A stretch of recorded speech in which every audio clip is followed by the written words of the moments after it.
Check 1, 2.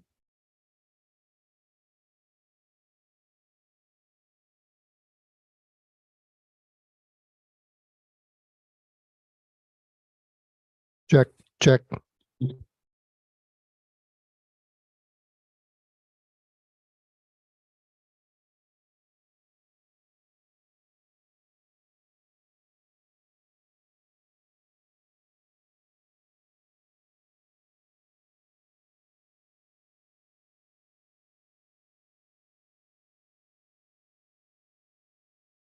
Check mic 5.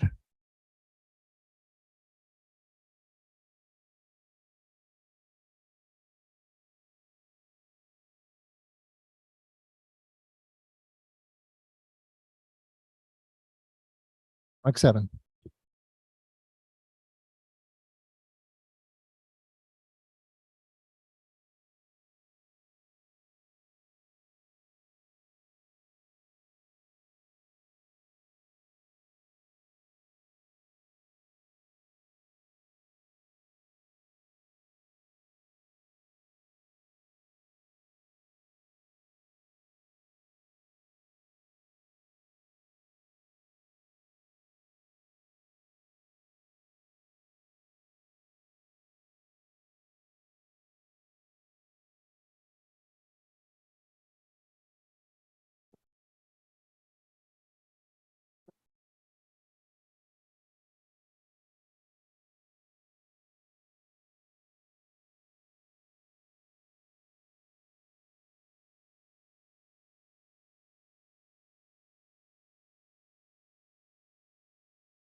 Test 1, 2. Test 1, 2.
Testing 1, 2.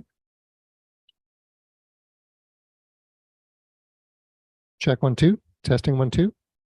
Testing mic 9. Testing mic 10.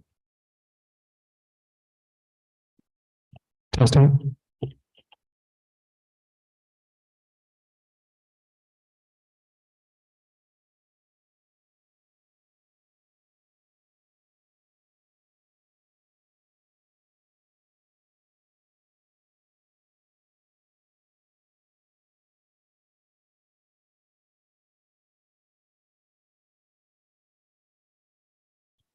Check 1, 2. Check mic 12.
Testing 1, 2. Check 1, 2.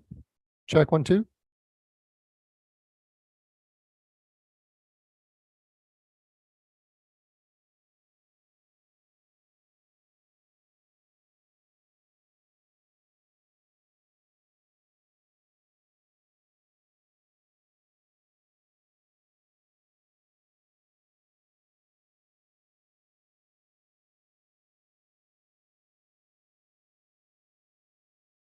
Check 1, 2. Testing 1, 2.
All right, we're going to go ahead and get started.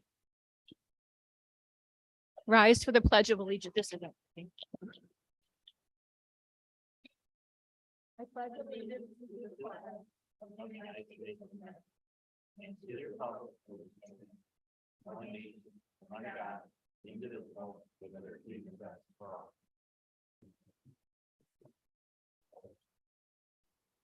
Okay. Welcome. Thank you for joining us this evening. The first presentation that we have is a PSBA representative. Yes.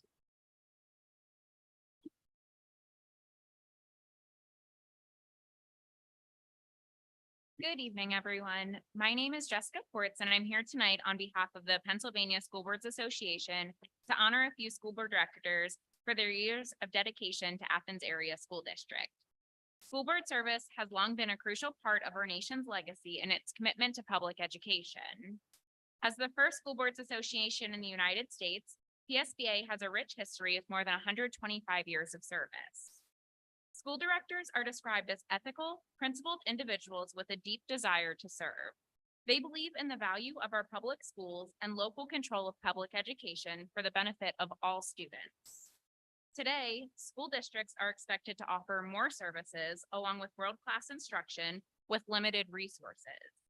These expectations provide a tremendous challenge for school directors, unpaid volunteers who dedicate their time to the schools and communities they serve.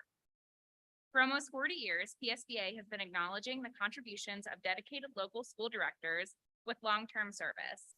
The honor roll is the association's way of thanking those individuals who exemplify leadership by giving unselfishly of their time and talents for the betterment of public schools, serving students across the Commonwealth. Before we get to those leaders today, let's take a trip down memory lane to when they came into office. The year is 1999. PayPal was called one of the worst business ideas of the year. Y2K had everyone in a panic, and Who Wants to Be a Millionaire and SpongeBob SquarePants premiered on television. Flash forward just a few short years to 2015, Apple introduces the Apple Watch, Tesla introduced the autopilot, and Hamilton hit Broadway.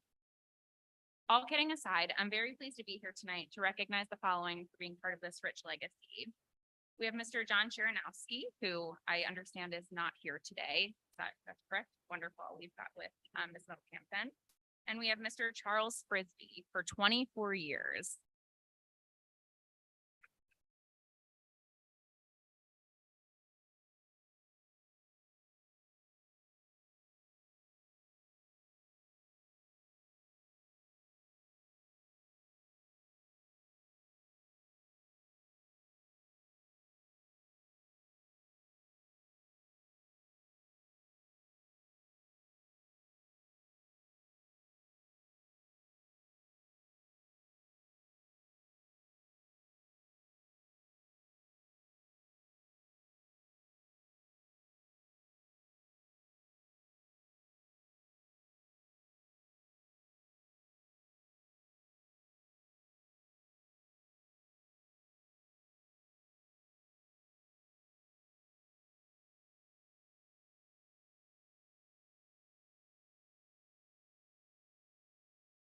Thank you again, and congratulations for your years of service.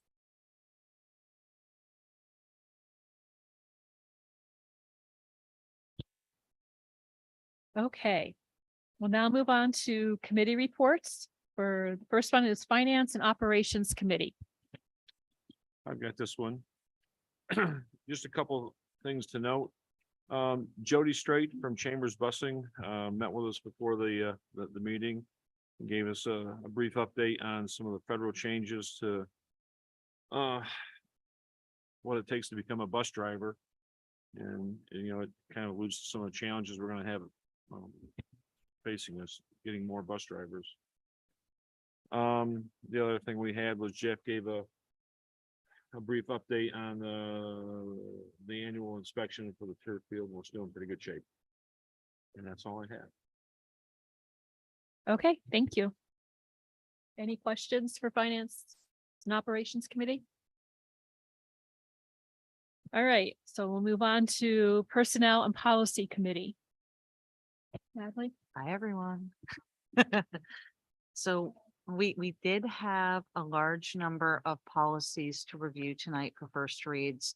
A number of these had PSBA designations that needed to be selected, designating which individuals might be responsible for certain policies. These policies that a number of these policies we're looking at tonight, 247, 249, 251, 252, 255, a lot of them dealt with topics like hazing, bullying, cyberbullying, dating violence. One of the things that we noted as a team as we were reviewing these is that we really need to make sure that we are reviewing how we are sharing these policies on our website and what needs to be posted in our schools on site or available for teachers. So we'd like to request that the administration, as they go through looking at our selections for these policies, we did make notes as well this evening on areas where the policies are recommending or requiring that they are posted publicly. We want the administration to do a bit of an audit to make sure that that is happening and that those are up to date. So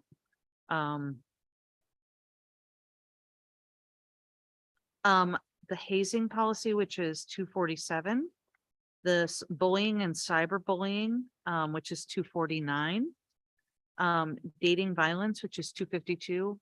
I believe all three of those were the three that, have mentioned. They need to be, available not only on the website, but also in some cases available in classrooms or in the buildings that need to be posted. So just something we want to confirm that that's happening. And if not, then just make sure that that's clear.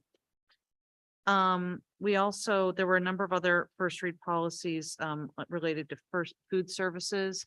These were just updates that needed to be made to, historical pricing. The food services team have also been through them and have made sure that those are correct and up to date. So those will go on for second read if everyone agrees.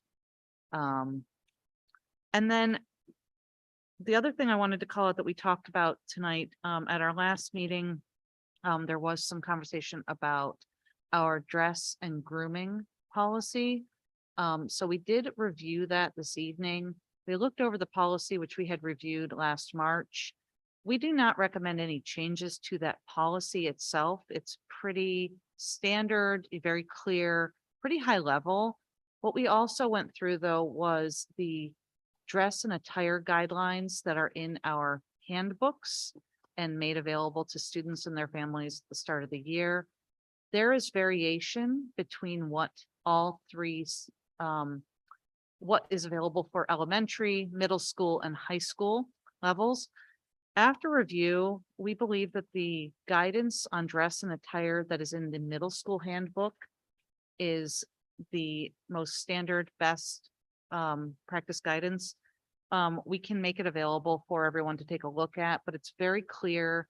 It's makes sense. It's clearly sort of pulled from, probably statewide documentation as well. We'd recommend a standard approach to our dress and attire policy across our three handbooks so that students have the same experience going through.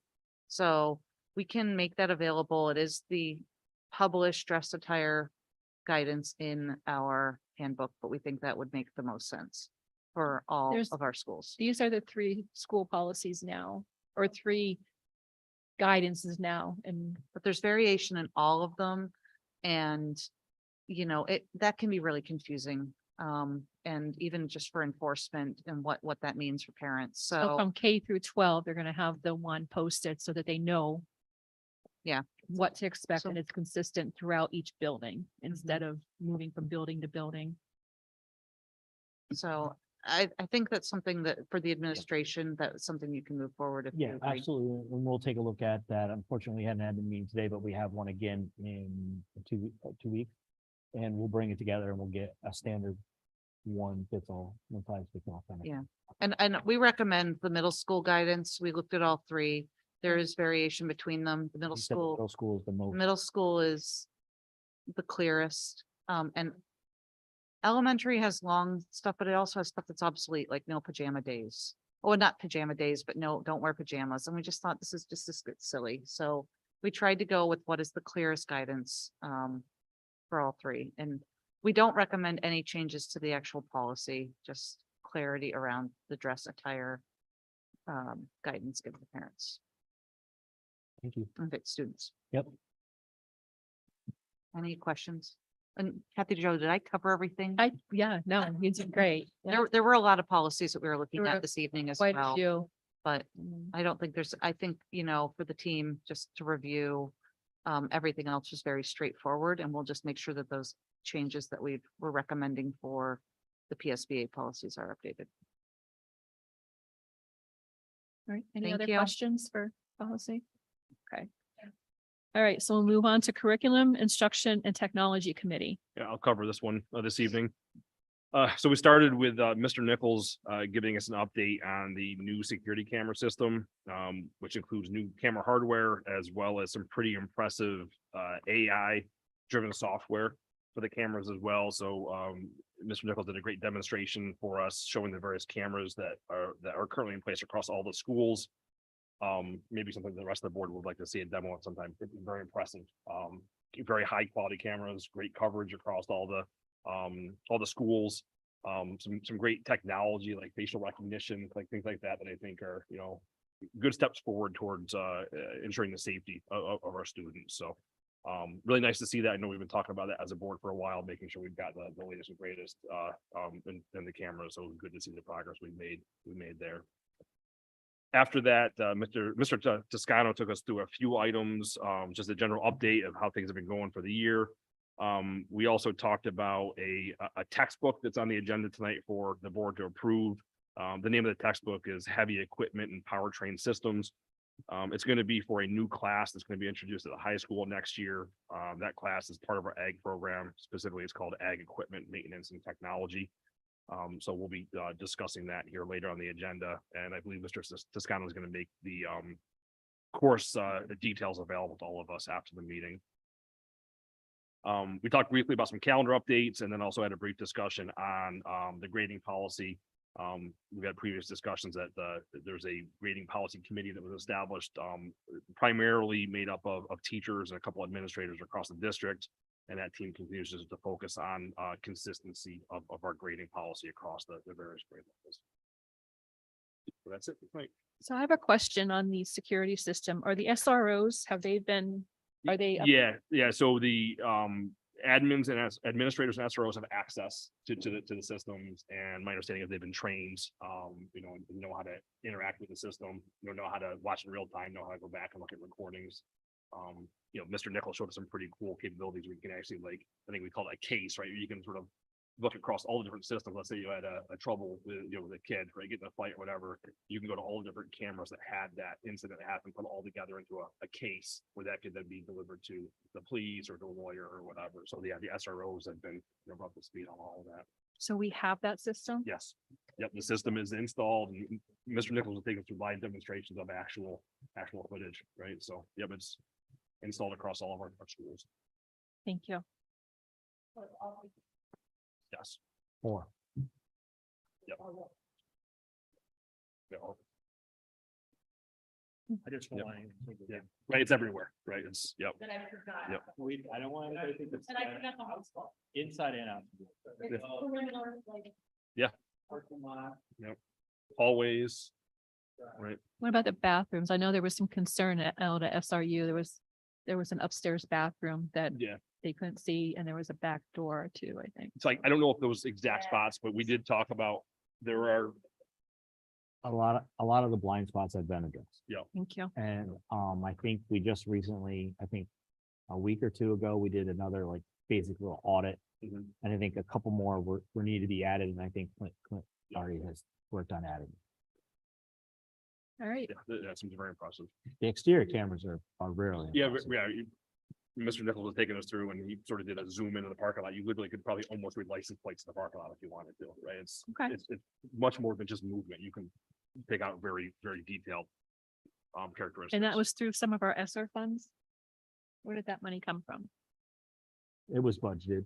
I'm not sure if it went entirely through our ESSER funds, but it was something we. There was a budgeted. grant at one point we were gonna pursue too. I think. We did. Oh, we weren't admins? able To get that, secure that, so, but we budgeted for it. I think we started talking about a much more expensive system. That provided pretty much the same amount of coverage. This system came in 3 times cheaper. Yeah. And still seems to have a lot of the features that we wanted. And Kathy, as the admins, just let me know. It's all available on their phones. Yeah, they can watch it. on So the if phone. something alerts and they're not at the physical location, they can look at what's happening there. Right, Jim? Okay. Thank you. All right. Any other questions for curriculum, instruction and technology? I would just like to stay up to date on the grading policy and as that moves forward, or the grading process. that Yeah, we're yeah, I'm looking sure at. that'll be a regular topic, so we'll keep up. We've implemented, what I want to point out, and if I could take just a moment. Yep. We did not change our grading policy. We revised it, still based on a point system. What we did was we tried to reduce the grade inflation that was happening by giving extraneous points. A lot of the issues that we're hearing actually might not pertain exactly to the grading policy, but to individual choice of classroom instructors by rigor, of course. We're also hearing about grade discrepancies, which we've learned has been a calculation software problem that we're either having with Schoology or Power School. And some of them are just misinterpretations of expectations in the classroom. For example, needing more time. That's not part of our grading policy. It's simply part of an expectation that some teachers give more time if a student requests it. And it really, at the ground level, if we engage our teachers with those conversations, there's simple solutions that can be done. So, but I know for a fact that this is going to be an ongoing conversation. I have a great deal of faith in the committee, and I appreciate that their time and effort and sacrifice of doing this, because they work after the school day typically on this, and they're trying to really kind of come to some consensus.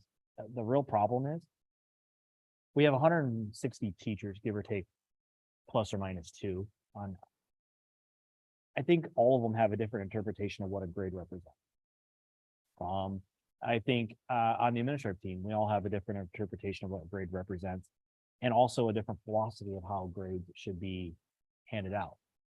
We want to give teachers the autonomy to assess mastery within their classroom, within a framework.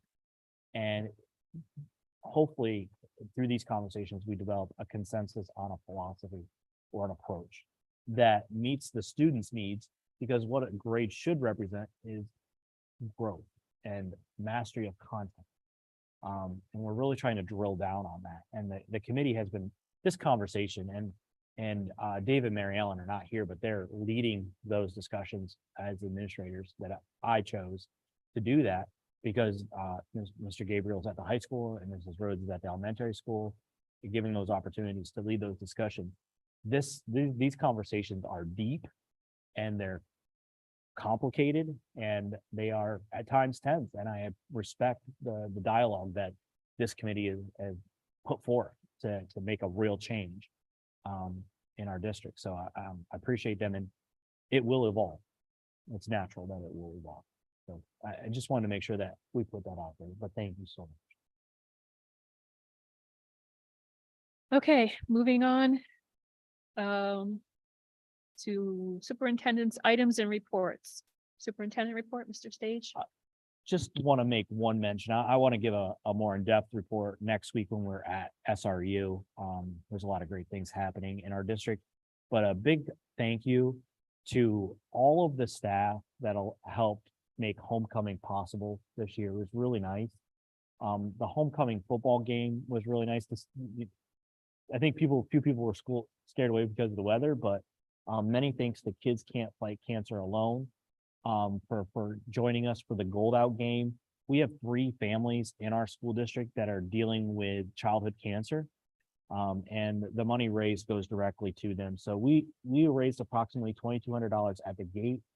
We haven't collected a final total. I also want to send thank you to North Penn Mansfield for coming and participating in the game, and also doing some things in their district. Troy and Tawanda also participated in some events. It's just remarkable when this when things are challenging, it's remarkable to see how this valley comes together and this region. So it was a great night. A little cold, a little damp. It didn't rain, thankfully. I just appreciate all the planning that goes in with Mr. Clark and his staff, just make the homecoming parade happen and the events. So thank you very much. And I'll share more next week at SRU. Okay, thank you. Last IU, we'll go past that. NTC, let's see, Mr. Owen, any Yeah, I'm reports? gonna defer again to Mrs. Cooper since Oh, she attended yeah. last month. I attended the board meeting on September 21st. And the 2023-2024 enrollment at the Career Center is 481. And Athens has 101 seats filled there at the time. Last year, we voted, it was interesting, I was at that meeting too, but a new welding project. And what they're building is an outdoor welding classroom so that they can actually learn to weld in the temperatures where it's colder. Unfortunately, right now, the steel is on supply chain delay, but they do have all of the footers poured and everything ready and everything there for the wiring and everything else. As soon as the steel gets there, they can put it up.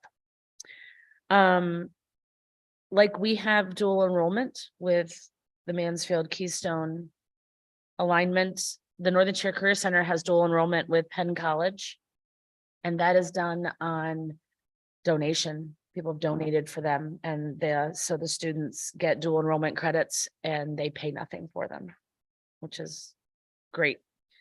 They are also looking into safety. They're looking to do a vestibule area. They don't have their LPN section, and they have a $70,000 grant available to upgrade for bulletproof glass and parking bollards so that it's protected like the main entrance of the Northern Tier Career Center. And I think that's it. All right, thank you. PSBA, Mr. Jones. Okay, thank you. Solicitors report. Not tonight. So that brings us to visitors' comment. Board action items only. Board action items only, please give name, address, organization which you represent, and the subject matter. It is requested that comments be kept to 3 minutes. Comments relative to private student or employee matters should be directed to the superintendent outside of the meeting. Are there any visitor comments? All right. We'll move on to financial business. So we have, can I have a motion? No, okay, we're reviewing. Okay, so financial business, we have the listing of the bills. The general fund checks. Secretary and treasurer report from August of 2023. Berkheimer earned income tax report for September of 2023. Harlan Row Middle School student activity report for August. And any questions?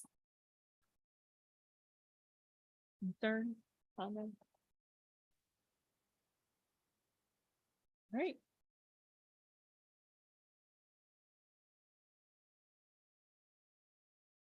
We will move on to personnel items. Personnel items, we have support resignations, we have support contracts, supplemental contracts, athletic resignations, athletic contracts, and athletic volunteers.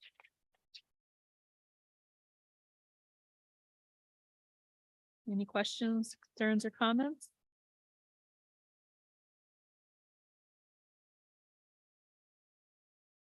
All right. There are no contracts or agreements at this time. And that brings us to the policies. I'm not going to read them all off. They're listed there. There's A through M. I think Natalie gave an excellent report on what the committee recommends. So there's a couple first reads. I guess they're all first reads. Is there any questions from anyone or comments or concerns on the policies? No questions on the policies, but just general, like, do our volunteers, our coaches, the ones who are not in school, or even the ones that are in the school, they're like, do they become aware of all these different policies as well? Does somebody go over them with them, like there's, like the bullying, hazing, whatever it may be, the certain, are the policies that we have in place? A good question. I don't think that they're like, we give them a packet of the policies per se. And not all of them, but like the But ones the that ones are pertinent applicable. there, yeah. I think that might be something we have to think about doing it over again. I do know, like, when we have coaches, we do talk to them, and when we do have other people come in.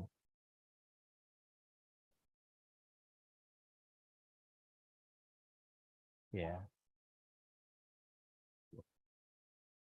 And if Mr. Sullivan's here, I'd ask him, but. That was one of the things that the policy committee brought up, that making sure that the admins go through and that we're doing what we're saying we're doing in the policy. And one of them was the coaches presenting, the parents being notified, so that everybody is aware upfront what the policy is. And that's what our concern was, is this stuff being done? Oh, I got, yeah, I'll take care of it. I'll check. That answer.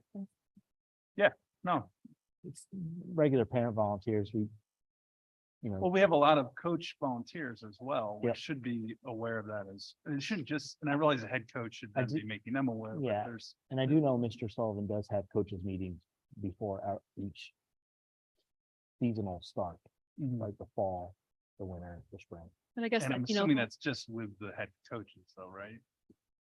I'm gonna have to check. so I mean, And we just, we're asking the kids and the parents to sign off, so we want to make sure that our volunteers are signing off as well. yeah, Sure.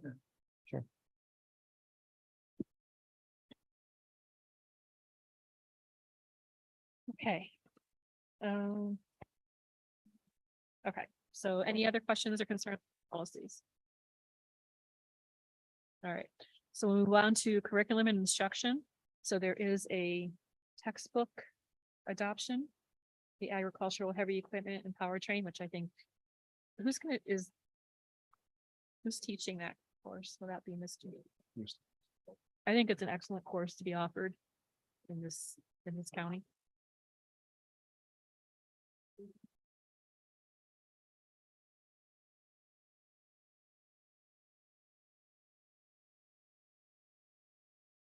So if they take this class, it's almost like taking a class at Keystone or Mansfield. Case is going to give them. Oh, so it's who dealt out. Okay. Okay.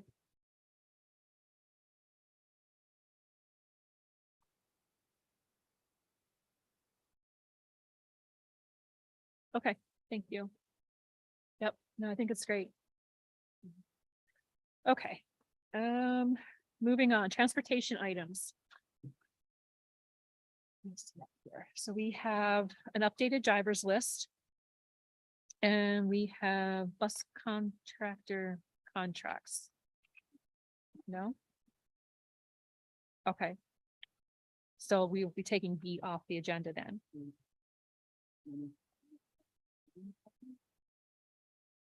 Okay. Okay, so we'll take that off. So transportation items for next week will just be A, the updated driver list. No, just B. A stage, B goes.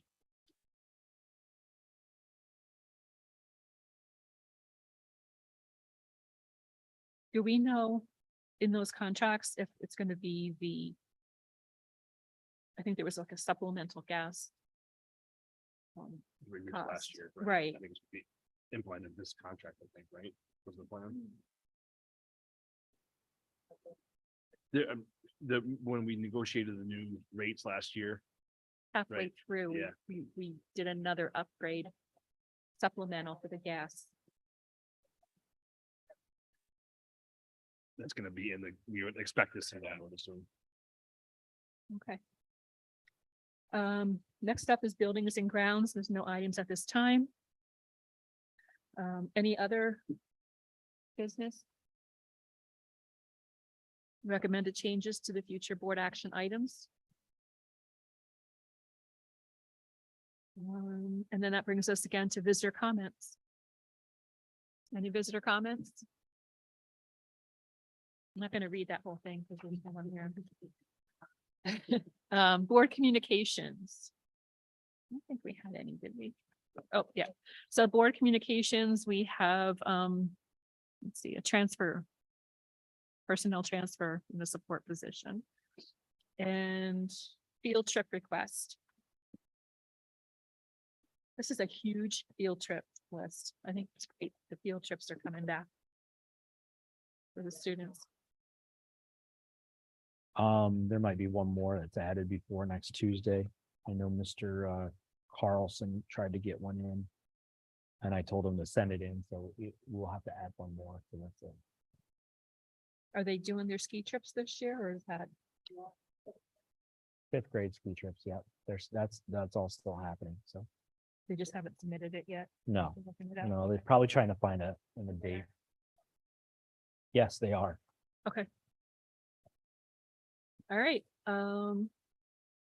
future meetings, our regular session will be Tuesday, October 17th.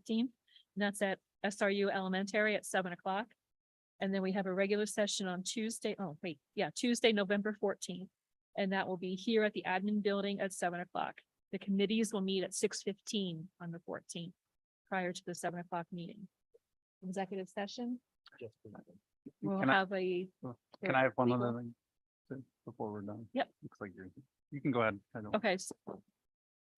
The session after the meeting for legal, real brief, no decision will be made. Okay.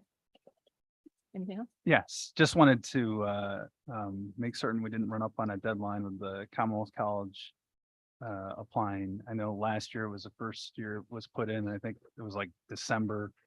And we were and December we're 13th. already in October. Now's the time to encourage kids to if they're interested in colleges to start applying. And especially those Commonwealth colleges where they offered those great benefits of the tuition. Is that not happening or is it? No, it's very much happening, and Mr. Clark, who talked about it last week, and I think he's working with school counselors to put out a bunch of. Is this the deadline still the end of the year like it was last December. year? Yeah, but still in December, is it? Can we do some telephone calls or letters to parents? Because if you tell the kids aren't telling the parents.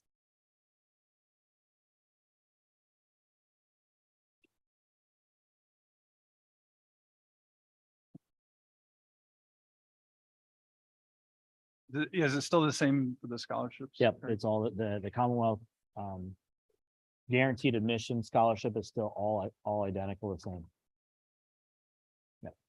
Can you put that in the newspaper article for us? Thank you. Get the deadlines coming up.